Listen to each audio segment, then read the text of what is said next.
Hello, everybody. Back with another episode. Today, we're joined by my friend Jason, who has been part of our carnivore challenge since April of this year, I believe. And he is incredibly knowledgeable about the carnivore diet and has had experienced amazing results for himself. So I thought I'd get Jason on to share his story and some of his wisdom. Jason, welcome. Well, thanks for having me, Simon. My pleasure. Jason, could you take us back to the start of this year? And I'd be really curious to find out how you discovered the carnivore diet and why you chose to experiment with this way of eating. Well, I guess like most people, I ended up having physical problems, and me, it was super high blood sugar, like in the 300s. Wow. I went to see my doctor in February, and he said, "You got to do something." And I tried in the past a keto diet, and it just wasn't a very effective diet for me. It didn't lower my blood sugar very well.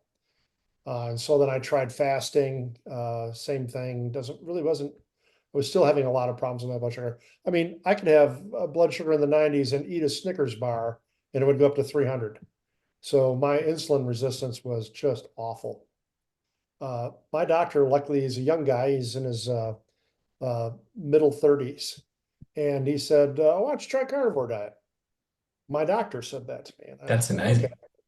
Yeah. So I went and looked at it, and then I started it, and I went to look for more information on it, and I ran into the how to carnivore thing. I started seeing some of Dr.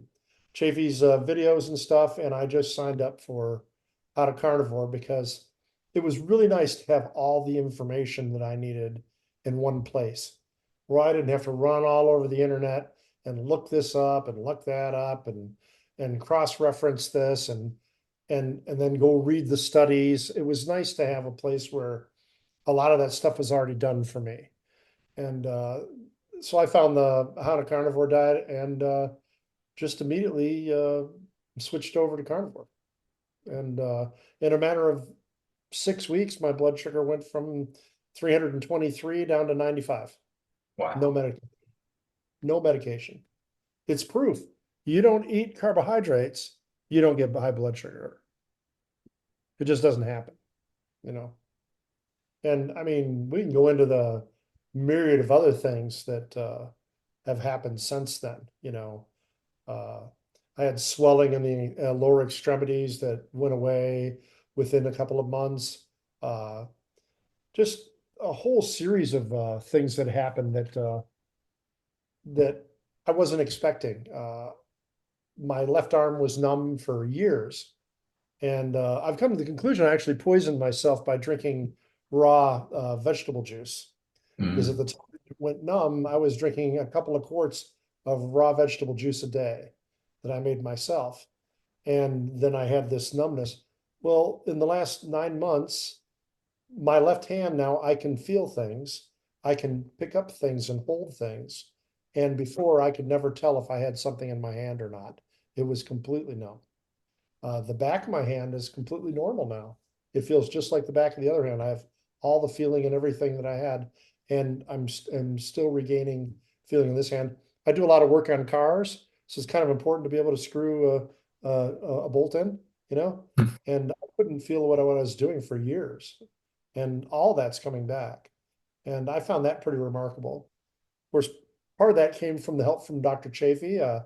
I took a private session with him, and he went over my blood work and told me I needed to increase my vitamin B dramatically and some other things. So the support on this site is it's really unparalleled with anywhere else.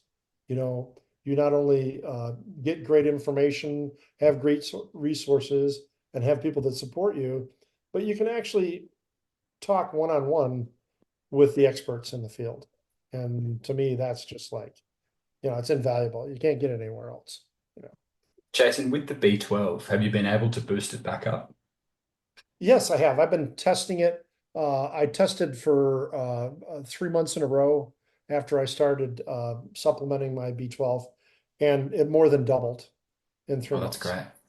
So that's been a real advantage for me. I've tried introducing more liver and organ meat into my diet. I Yep. can't say that that's a real favorite of mine. Yeah, neither. There's more suffering through it, you know. Because I basically eat ribeye and some 75-25 hamburger that's usually made out of ground round. But my butcher, I'm lucky, every Tuesday they have a $4 uh, thing on meat for hamburger sale, and he makes me up my own 75-25 for me. And I buy 20 or 30 pounds, bring it home, vacuum pack it, put it in the freezer, and I'm good for a month, you know. So I basically eat two ribeye steaks and two hamburgers a day. That's what I eat. That's perfect. And And then Jason, you've got you've got a science background. You've got a background in biochemistry. How has the carnivore diet fit into your understanding of how the body works? well, I'm going to be honest with you. I've really delved deeply into this, and it's just how deep we want to go. Let's go Because, deep. yeah, because let's face it, I live by what I call the limited resource philosophy. And that means our body has only so much energy and capacity in a day or a week or whatever to do certain things. Okay. And so if we do things to ourselves that are damaging, now the body always approaches things in a like a triage situation.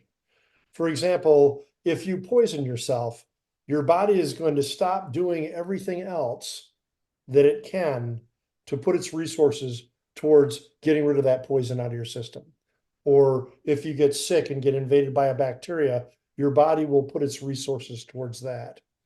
And so in our lifestyles, like for example, eating a lot of carbohydrates, that is a huge burden on the body because unlike fat, carbohydrates can pass through the intestinal lining without having to be transported.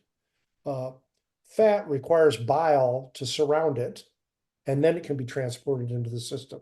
So we can only absorb as much fat out of our digestive tract as bile that we produce. But sugar is not like that. Sugar will just pass into the system. And to the body, to be honest with you, it views lots of sugar as a poison, as something that it has to take care of. Now, you can't urinate sugar out, you know, it's not like if you take too much vitamin B or too much calcium that you can excrete it. You can't excrete sugar. Sugar has to be placed somewhere, and there are only a couple of ways the body can get rid of sugar. One of them is to take the carbohydrate and turn it into energy. Another way is to turn it into some kind of compound. And not many sugars are bioavailable to turn into compounds. So basically, you have to burn it, turn it into something, or store it. That's all you can do with sugar. And that's why it's such a dangerous substance to bring in. So when your body, when you eat a bunch of sugary stuff, all this sugar floods your system, and your body has to go into overdrive to put this sugar away somewhere. It has to store it because you can't burn it all at the time. So you have to stuff it into cells, and that's what insulin does. It grabs the sugar and then it forces it into a cell. When you eat carbohydrates a lot, your cells are already full of all the sugar that they can handle, and there is no other place to put it. So then it puts it into fat cells. And by the same token, you those cells become resistant to accepting more sugars as well. And so then you end up with this problem where you can't get the sugar out of your bloodstream. Now, the creation of insulin, the transport system, and everything involved with just sugar is a big burden on the body. It requires a lot of energy to do that. And when you use up those resources for that, those resources aren't available to do other things your body needs to do, like house cleaning duties, like cleaning the products of respiration out of your cells.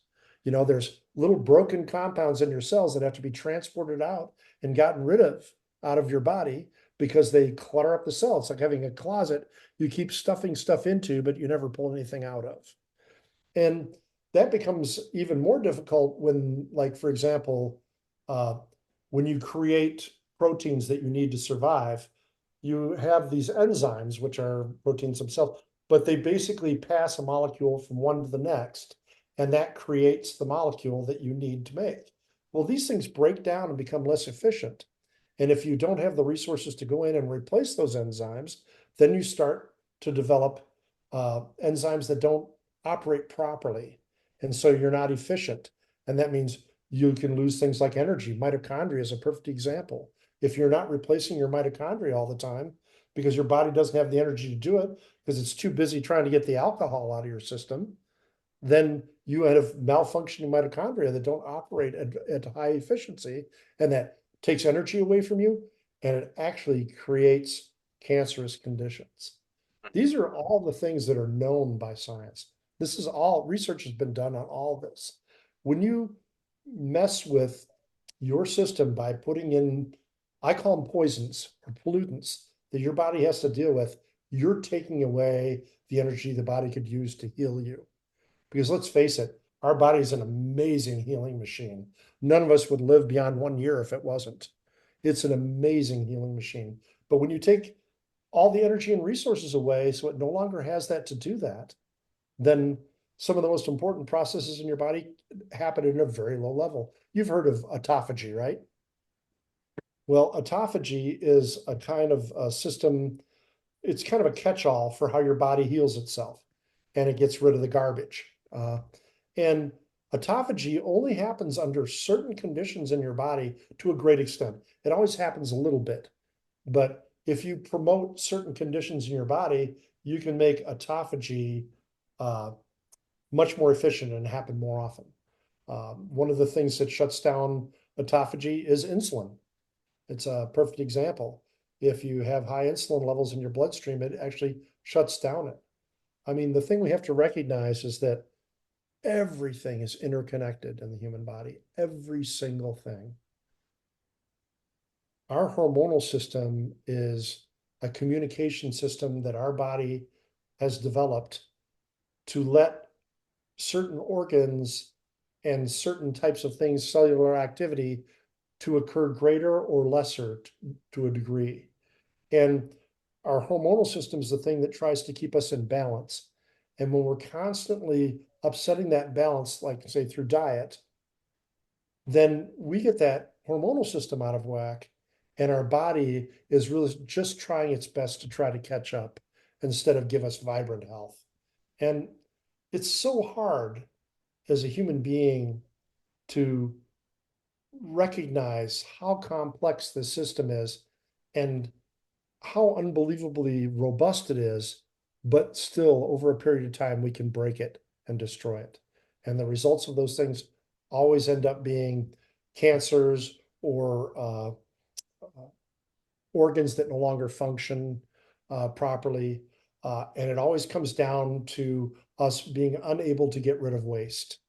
And almost all human illness is the result of the hormonal imbalance that results from trying to get rid of waste that we've built up in our bodies. And it just becomes it becomes difficult to translate that to human behavior, but it's really very simple. That's why carnivore works so well. You're taking in the least amount of pollutants. I'm very lucky that I get grass-fed, grass-finished beef, and I don't even pay that much for it. I mean, I'm paying anywhere between $10 and $13 a pound for whole ribeyes that are grass-fed, grass-finished. And like I said, the hamburger is $4 a pound. But a lot of people don't have that available to them. They don't have the ability. And the one thing I would say to anyone who starts the carnivore diet, the stricter you are with the carnivore diet, the faster you're going to see results.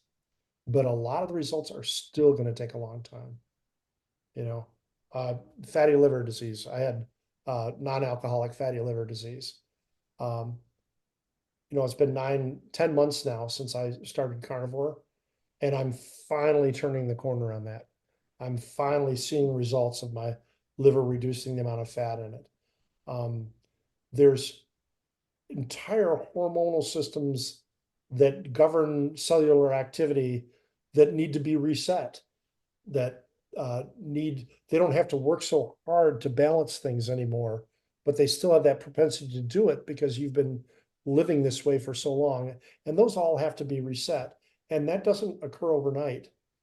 Just fat adapting, for example, going from using sugar as your main source of energy to going to fat, that can take to do it on a cellular level, that can take 9 or 10 months to become fully fat adapted. One of the ways you can tell you're fully fat adapted is if you test your blood for ketones. And when you first started eating fat, like in a keto diet, you'll see your ketones go way up. When you're truly fat adapted, your ketones go back down and they don't rise anymore. And most people don't understand that. They're like, God, I can't believe my ketones have dropped. That's a good thing. If your diet doesn't have carbohydrates in it and your ketones go down, it means you truly have become fat adapted Yeah. because your body is using everything that you're producing. And and that's a real benefit. So it, it's I I find it absolutely glorious to understand in some small way how our body works. It just inspires me that this this biological system that I have, that I'm living, is so robust and so interconnected. Um, there's so many other things that we do that cause imbalances in our body. Like osteoporosis is a perfect example. If you're eating a diet that requires calcium to neutralize the things in your diet, well, your body goes and gets that from your bones, and then it weakens your bones. And so you need to eat a diet that isn't going to do that, that isn't going to create an environment where your body, because your body is doing that as a stopgap measure, assuming that later on you're not going to be eating this anymore and you'll be able to restore the calcium to your bones. But that's not what happens with most of us because we just continue on that same diet that was destroying us. So anyway, that's my limited resource philosophy. I believe that we have to do whatever we can to reduce the stress on our body. I mean, if you think about it, the hydrochloric acid that our stomach makes, the bile that our body creates, those are two of the most energy consumptive things that we make in our body. To make hydrochloric acid, which has a pH or 2 or below, in order to digest the food in our stomach, and the stomach lining that has to constantly be replenished because the acid is eating our stomach lining, are amazing things that our body actually does.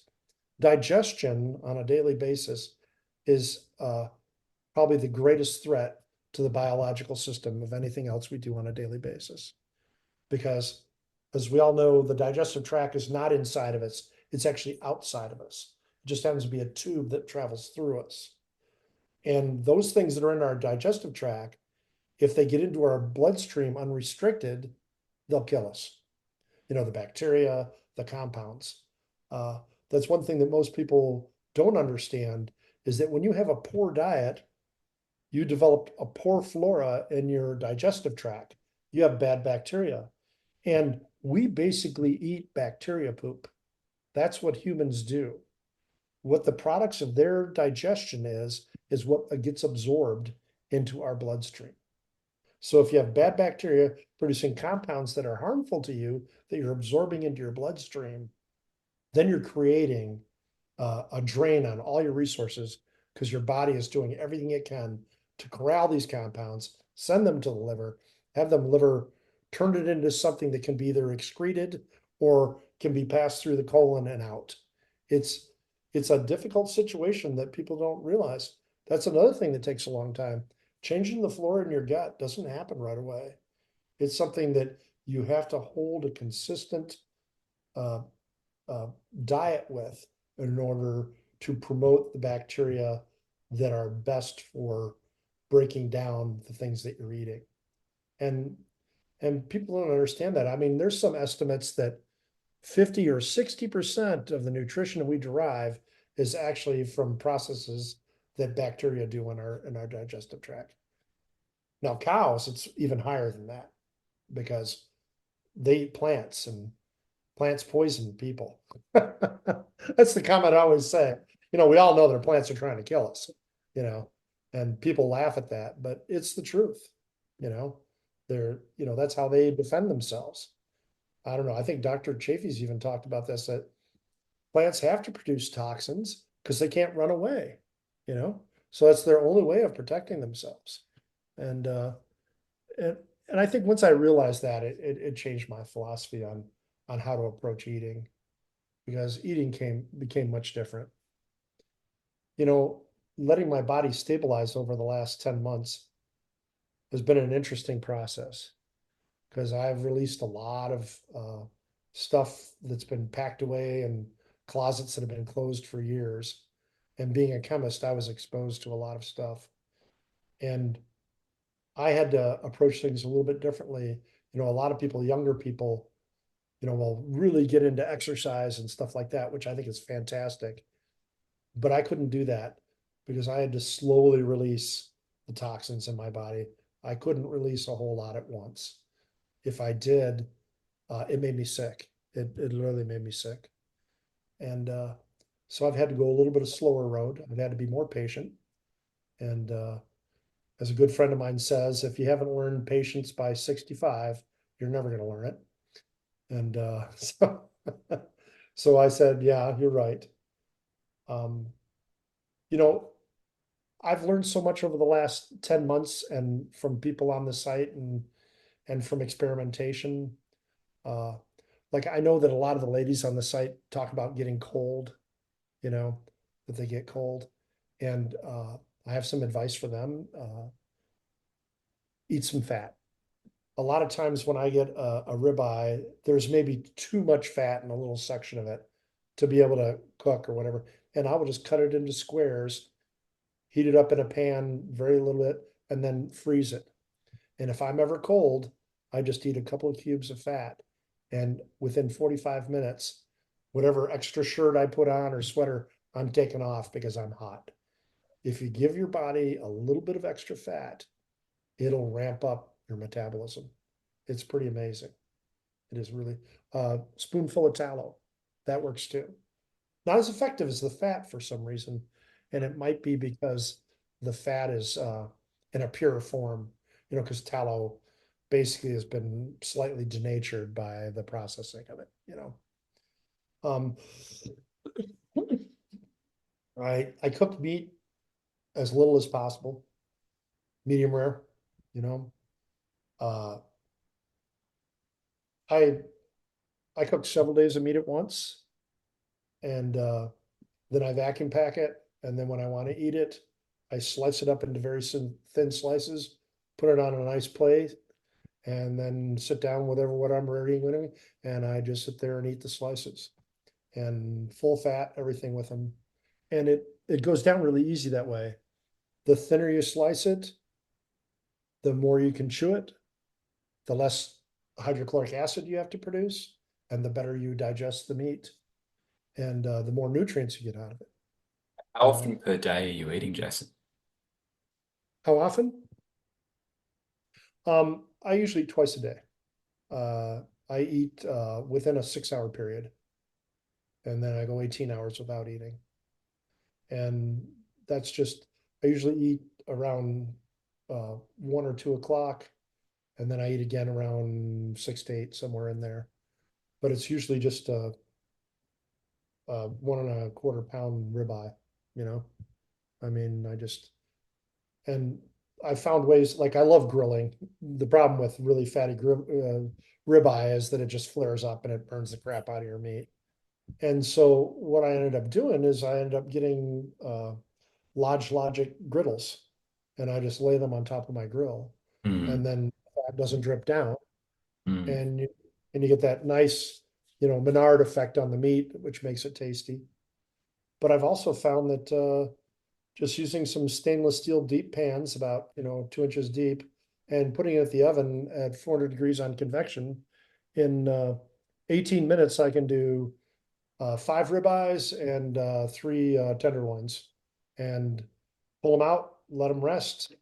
And they're all done perfectly, a medium rare. And on top of that, there's no Menard effect, because the problem with the Menard effect, it's actually carcinogens. The flavor that we love is carcinogens, but as Dr. Chafee says, it's probably not a real big impact on our life because it's just a very thin outside. But if you cook the meat the other way, there's no Menard effect. And it's simple, it's fast. I mean, seriously, uh, prep time, including because I freeze all of my meat, including unfreezing the meat, Mm, uh, is about 40 minutes. And there's only about 5 minutes of prep time in that whole thing. mm, It's throwing them into a sink with hot water when they're frozen. And about a half an hour, 35 minutes, they're thawed and they're at room temperature. Taking them out of that, throwing them into the pans, throwing them into the oven, and then pulling them out of the oven. And that's all there is to it. Now I re-vacuum pack them again because I do 3 days of meat um, every time I cook. And I just feel having them vacuum packed again, there's less ability for bacteria to operate on the surface of the meat. And that's just a personal thing. A lot of people don't worry about it. Like I don't age meat. Um, Probably a histamine thing too, but it's because when you age meat, you're actually allowing bacteria to grow on the surface. And when you put it on a grill, it usually takes care of it. But if you're going to do it in the oven, like I'm talking about, it'll kill some of it, but it won't kill all of it. And so I prefer to have things vacuum packed. And if I want to age a piece of meat, I do a wet aging, but I don't. I really don't. You know, I do jerky, like Dr. Chafee's jerky. I make it out of ribeye, but I don't go all the way to what people would call dry jerky. I only put it in for 11 hours in my dehydrator because then I end up vacuum packing it all and throwing it in the freezer. And then I can just pull it out if I don't cook that day and I just want some meat to eat. I can pull out a couple of packages and eat it. Or if I'm traveling, I have it. It's much softer when you don't dehydrate it all the way to no moisture, but the shelf life is not there. You can't just let it sit out for weeks on end. But yeah, I do enjoy the turkey. A lot of people like, well, you're really not cooking it. Well, we're cooking it at 155 degrees for 11 hours. And to kill bacteria, it's not just temperature, it's time and temperature. So if you cook something at 150 degrees for 11 hours, there isn't going to be any bacteria living on that. It's all going to be gone.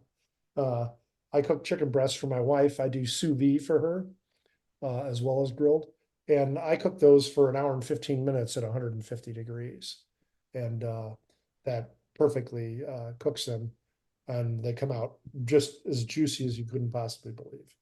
Now, I don't eat any chicken anymore. Jason, with the bacteria on the meat, do you see that as another stressor on the body, or what's your sort of big concern there? Oh, no, I'm just saying eating in general is. It's one of the things that your body really has to protect against. Um, I think the biggest stressor on my body now is my healing process. I think there's a lot more healing going on now than there was before. Um, I'm allowing there to be large periods of my day, 18 hours of my day, where I'm not ingesting any food. And the food that I am ingesting isn't carbohydrate based, so it doesn't really raise my insulin very much. I noticed that my blood sugar uh, actually goes down 2 hours after I've eaten or an hour after I've eaten, which is kind of interesting. I've noticed a lot, because in the morning, that's my highest blood sugar. Obviously, everybody's like that, especially when you're insulin resistant. You have the dawn effect, and that's my highest blood sugar. And for a while there, I was worried about it because it wasn't coming down in the morning. It was still, 120 or 130, and which from where it was before, from 300 to 140 is not really that big of a deal.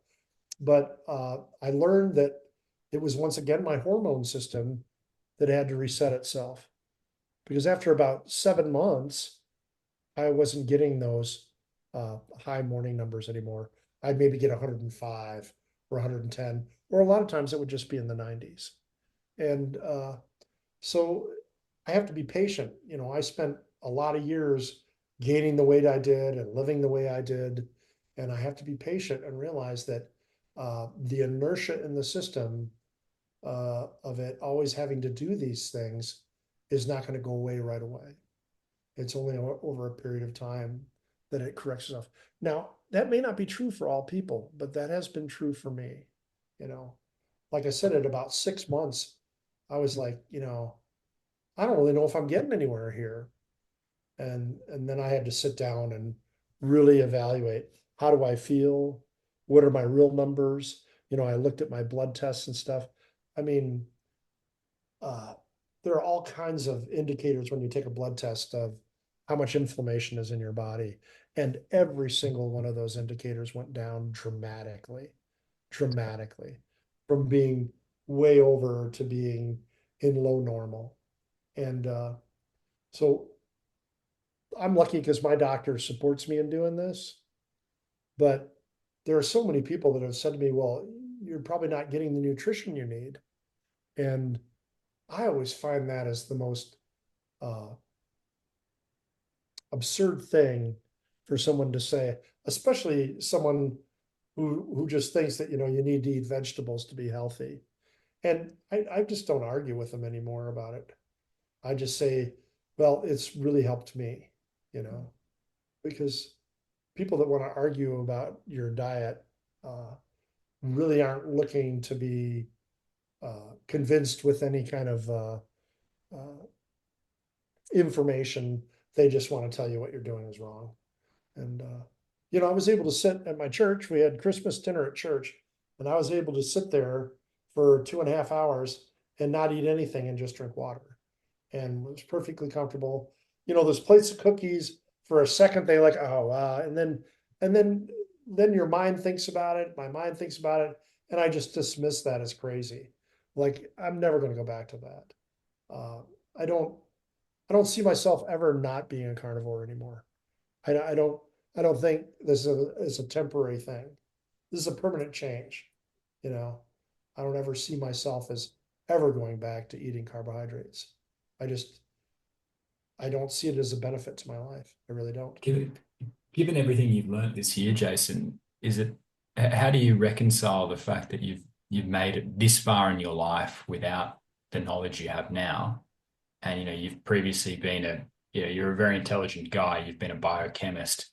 How do you reconcile that you just discovered it now? Yeah, it really comes down to is I wasn't looking for it, and and I my body was able to uh, still function and maintain a reasonable equilibrium. And that's what happens is when you eat a poor diet, it doesn't happen right away, but over years, your body's always trying to compensate for it. It's always trying to compensate. So it's releasing more insulin. It's doing this, it's doing that, it's storing stuff away. But after a while, it just gets overwhelmed. You no longer have the resources to be able to handle this diet that you've been eating. You know, I mean, it wasn't uncommon for me uh, to be watching a movie in the evening and sit down with a bag of toffees and eat the entire bag. That wasn't uncommon. Chocolate covered hard toffee. I mean, just gotta love them. But eventually, my body just it couldn't keep up anymore, and that's when all the really adverse effects happened. Like all of a sudden I couldn't keep my balance. It was hard for me to uh, stand or to do something. I would have to grab onto things. My eyesight worsened dramatically. Uh, there was just my heart rate went from because I used to be a runner all the way through my 40s. I was a runner and my heart rate was low, 60. All of a sudden, my resting heart rate is 98. My blood pressure is 140 over 95 when and that's a realization came that I was killing myself. And and it's just like an alcoholic. They realize that they're killing themselves by consuming all that alcohol. Well, it turns out that donuts are just as bad as alcohol. Eating cake is just as bad as alcohol. It it may be more socially acceptable and you don't get thrown into jail for it when you drive after eating cake, but physiologically, there isn't any difference. And and that was the realization. I did environmental work for years and years and years. And uh, when it finally came to the point where I was able to look at myself, and say, well, wait a minute, what happened here? Here's a guy who used to weigh 180 pounds and now he weighs 275 pounds. What happened? And all the effects that came with it. Uh, and when I went to see my doctor, here in the United States, we get on Medicare when we turn 65. And you set up an appointment with your doctor and you get your first welcome to Medicare. And that's what it was. And I hadn't been going to doctor for years. And he said, look, you got a choice. You can either do something about with your diet and your exercise, or we're going to try to put you on medication and you're just going to basically be in worse health and worse health and worse health until you finally peter out and die, or you might have a heart attack in the meantime, you know. And that to me was like, yeah, I don't want to do that. I don't want to live like that. You know. So, so I guess I woke up one morning. Yeah, well, that's good. I'm glad it happened. And Jason, what advice do you have for anyone who might be considering trying the carnivore diet? Well, my advice is if you're thinking about going on the carnivore diet, it's probably because you need to. Mm. And so it's certainly not going to cause you any health problems in the vast majority of people, because you can't say anything for everybody, but in the vast majority of people, it is not going to cause you any health problems. Um, and I would say don't look at it like, oh, well, I have to give up all this stuff. Okay. Because I know a lot of people that have started going, well, I can't do that anymore. I can't do that anymore. Don't look at it like that. Look at it like I eat for nutrition now, not for flavor and taste and enjoyment. I eat for nutrition. And that this is the best thing I can do for myself, for my thinking processes. I mean, skin conditions, uh, insulin levels. I mean, I haven't had chapped lips since I've been on carnivore. I don't have chapped lips anymore. I'm eating enough fat, and enough fat is getting onto my lips that I don't have that skin condition anymore. I don't have the eczema, the back of my arms peeling. I don't have any of that anymore. Um, my eyes have improved. My actual eye prescription is better now than it was 3 years ago. My my gums. Uh, I don't have any bleeding with my gums, even when I go into the hygienist and have my teeth cleaned. Uh, she constantly says, I don't know what you're doing, but there's hardly any plaque on your teeth to clean off. Well, if you're not putting sugar and carbohydrates into your mouth, you're not creating the bacteria and the enzymes in your mouth that lead to plaque. Um, the only thing you have to do on the carnivore diet is have those little, what are they called? Floss picks. And have one of it. It's like a little pick that has a piece of floss that's stuck in on this end. So that after we eat, we can just go in and clean out all that meat. That's all we have to do. We don't, I mean, I brush my teeth every day, but it's just not as important as it used to be. Uh, I had gingivitis. I had deep, deep pockets in my mouth, and I don't have any of that anymore. Uh, it, it you can't. The thing about carnivore that I've found is the closer you adhere to a lion diet, the faster you're going to see results. And a line And diet is that's just eat ruminant meat and water.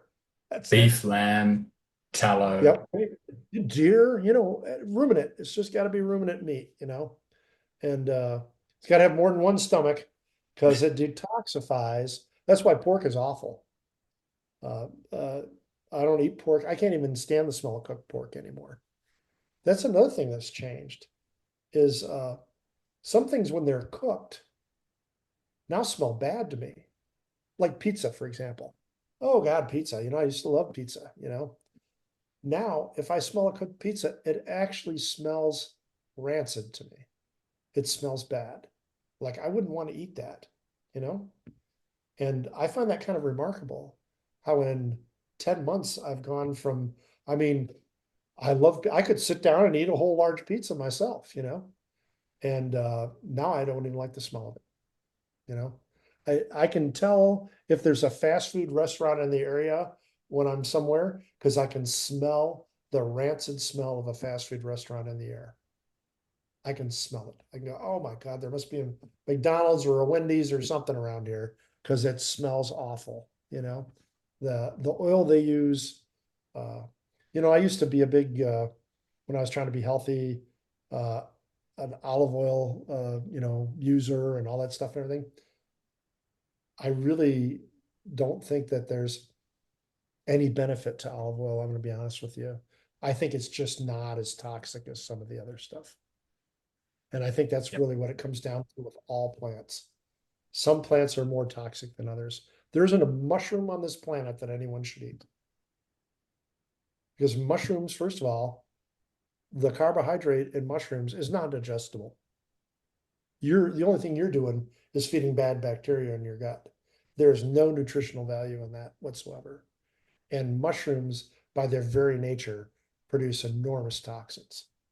People say, oh, well, I can eat those mushrooms. Okay, you can tolerate that mushroom, but it doesn't mean it's not poisoning you, you know. But hey, that's only my opinion. Fascinating. It's I think really it's not, more there's a than, lot of research on that. yeah, exactly right. I think it's a bit more than an opinion. Um, Well, and I Jason, try to, yeah, I've really enjoyed this. The limited capacity theory, I think, is something that more people should talk about.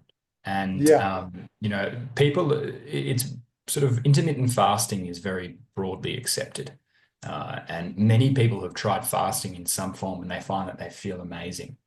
And really, I think it's strongly linked to the theory of limited capacity because you're finally giving your body a chance to rest and to start working out all the toxins and all the crap that it's been ingesting and that it's had to process.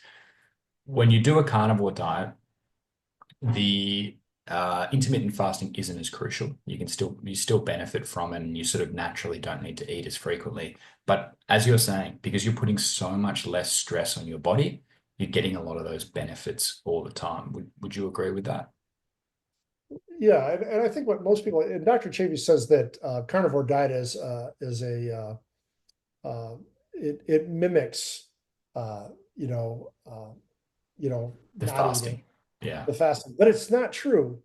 Fasting actually mimics the carnivore diet. Yeah. It's the other way around. See, fasting was never a state that humans liked in all of Yeah. our history. Um, and so the thing to look at, so whenever they had food, they ate it, you know, but because, cavemen were saying, oh, I, I'm only going to eat a little bit now and I won't eat until tomorrow. No, they didn't eat until tomorrow because they didn't have any food to eat until they caught something else to eat. So we have to remember that fasting is a carnivore mimicking diet because it doesn't raise your blood sugar. In a perfect system, in a good enzyme system, a good hormonal system in your body, when you eat meat and fat, it doesn't affect your blood sugar very much. And that in turn allows certain hormones that would have to be released not to be released. And those hormones are inhibitory to other things. You've heard of the sympathetic and the parasympathetic system, right? It's actually a state your body. It can be either in the parasympathetic or it can be in the sympathetic. Sympathetic they call fight or flight. It's really not fight or flight.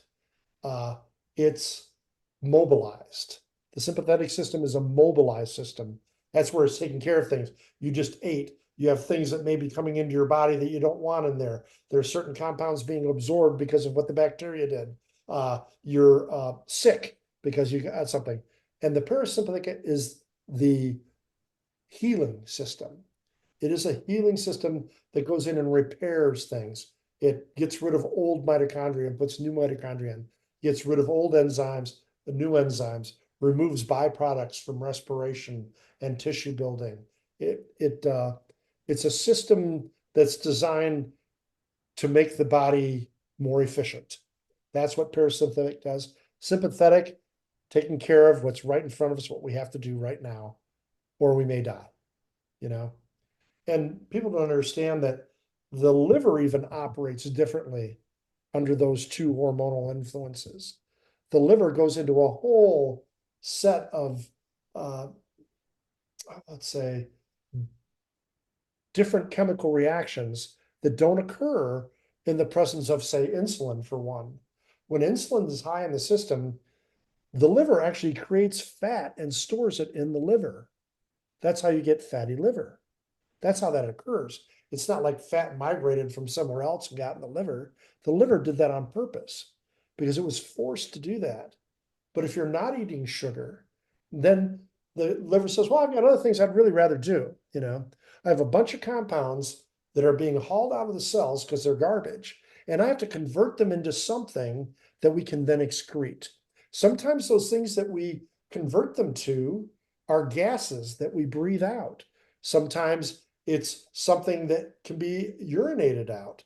And sometimes it's stuff that then macrophages or white blood cells grab a hold of, and then they insert into our colon so we can excrete them in that way. And those are breathing, sweating, I guess tears to some extent, uh, and urination and excretion are the only ways we can get stuff out of our body. There's really no other way to do it. That's why iron, for example, it becomes so toxic if you get too much iron. Because check this out: you ingest iron, it ends up in your bloodstream. Okay, in order to get iron out of your system, it has to be converted to hemoglobin, which is in our red blood cells. Then that hemoglobin has to be grabbed by a macrophage, taken to the liver.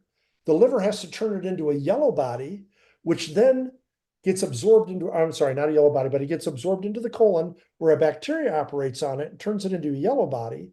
And then it gets put back into the bloodstream, and then you can finally urinate it out. Now, that's a whole huge process just to get rid of some iron out of your system. And that's why having too much iron, why it can build up so quickly, especially if you think about it. If you're eating and having a diet in such a way that's putting a lot of stress on your system, this whole process is just not even going to go on, because that's something that your body will ignore until it has the time and energy to take care of it. And like when I first started on carnivore, I had to go give blood. I gave blood every couple of months in order to reduce my ferritin content. Now it stays down all by itself. I only had to do it twice, but I had to do it to reduce my ferritin, because there was just too much of it in there and too many other things my body was trying to do at the time that it couldn't get to that housekeeping, and that's why the limited resource philosophy seems to show itself very well. Yeah, Uh, it does. it, It because we pops know up all over the place. we don't have unlimited resources. We have to, the body has to pick and choose, and and you see it again and again. And it always leads to the same thing: malfunction. And in humans, that shows up quite often in cancer. Cancer is because our body is no longer to do the basic housekeeping that we need to do. If you uh, uh, talk to some of the really forward-thinking doctors, and they'll tell you that a lot of cancer is direct result of malfunctioning mitochondria. And we really look at all the influences, other thing like uh, what was that, Dr. Gulf? I've never pronounced his name out loud. Gulving, the guy who does the light stuff. He's the general practitioner who's also now a moderator here. What's his name? Oh, Forget. Dr. Max Kang. Yeah. All the research that's been developed about how light exposure is not only beneficial but essential for humans. I mean, one of the most important storage molecules that we have in our body only gets produced if we get ultraviolet light into our eyes. That's the only way it gets produced. And it's a compound PALM. You've heard of PALM, right? And it gets broken down into all these different messenger compounds that are absolutely essential for our body to operate properly. Research has shown how exposure of your skin to sunlight actually helps increase the mitochondrial activity in your skin, and how early morning sunlight is essential in order to build up productive compounds to keep you from getting skin cancer. It's the whole thing, that's what biochemistry. But what biochemistry does for you is it shows you this beautiful dance that goes on every moment of our life in our bodies. And I'm gonna be honest with you, I started out as a agnostic scientist, and I can only say that after seeing the beauty of this system that we have, I have to believe there's a God. I No other conclusion can come from that, and that's truly changed my life too. Those are all things that make life richer. Uh, there was a comment made by a guy a long time ago, and he said, there are some things that are worth believing in, whether they're true or not, because of the beneficial effect they have on your life. And so I try to explain things in an affirmative manner, in a manner that bolsters people, whether that really reflects actually what's going on or not, because that belief alone will help them to live a better life. And sometimes it's kind of difficult because explaining every little aspect of everything doesn't help most people. But simplifying it. A lot of people don't need to hear that sort of detail of minutia. But I do think that the limited capacity philosophy, I do think that that will resonate with a lot of people, and they will understand that the sugar and the plant toxins are stresses. Your body can only handle so much per day or over a certain period of time. And particularly if you've fallen back into an overload, which is often, as you're saying, that's when you tend to have elevated blood sugar and your organs start to fail. That's when you need to go and remove all the stresses and all the toxins. And sort of linked to that is where you hear like Professor Thomas Seyfried talk about, with cancer, how effective it is to do fasting and how effective it is to do a carnivore diet, because you are just removing it all and letting your body focus on healing. So I really think you've provided so much information, Jason, and it's really fascinating. And there'll be some people who love the biochemistry and can go as deep as you can, and then there'll be other people like me who will sort of pick out the nuggets and say, okay, yeah, that Well, makes sense to me. Simon, if sometime you just want to go into, kind of try to give an overview. If you ever just want to go into any of the little specifics, I'd be more than happy to just do a presentation about just Okay. certain little things. And because it's really hard to impress upon people how amazing this is. Like, here's a perfect example. When you drink coffee, for example, because a lot of people like to drink coffee, your body reacts to the coffee you drink, the caffeine and other compounds in it, just like it would react to a poison. Elevates the heart rate. It releases these enzymes. It does a whole bunch of hormonal stuff. And it is just the same as if you had ingested poison. Your body responds the same way. And people don't understand that. Well, I get benefit from coffee. Well, you have a perceived benefit in energy, but that energy is not coming from the caffeine. That is coming from your body's response to that poison being put in your system. See, and people don't understand that. Caffeine doesn't give you energy. Mm. Caffeine causes a response that your body ramps up to get the caffeine out of your body because it is a poison and is really bad for you. That's very So interesting. It is. And most people don't understand that. They think it's caffeine. No, it's your body's response to caffeine. Because what's caffeine going to do to your body? Oh, well, I mean, it gives me more energy. No, it raises your heart rate. It releases sugar into your system. Your body releases sugar because we're trying to get more energy.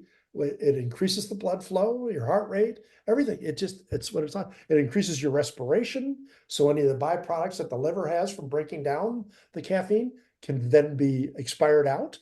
Uh, it increases your urination. So it's another way of excreting it. See, it's all things that people think it's the caffeine, but it's not. It's the response to the caffeine. It's like, it's not the food you eat, it's what your body does with it you know and to see it from a different point of view, to actually take it from the opposite point of view. Well, yeah, meat is good for me. The carnivore diet is good for me, but it's what my body does with that and what reactions it has to take after ingesting it that the true benefits come true.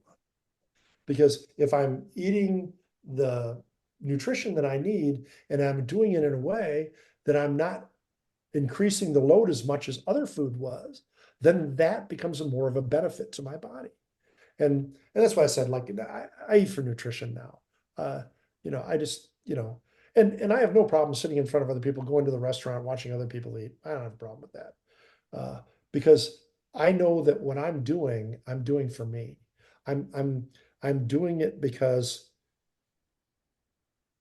God gave me, and we're going to go into this. God gave me this body, and for me to thank him for this gift, then I need to take care of it as well as I can. And it's a way of me glorifying him by taking care of this gift he gave me. And I know a lot of people find that difficult and don't like to talk about God, but I mean, without God in my life, I don't know if I would have the ability to live the way I'm choosing to live now. Because it's a source of strength that's only available in that way. And but that's my personal belief. And I understand other people because I was an agnostic for 30 years of my life, and I understand that.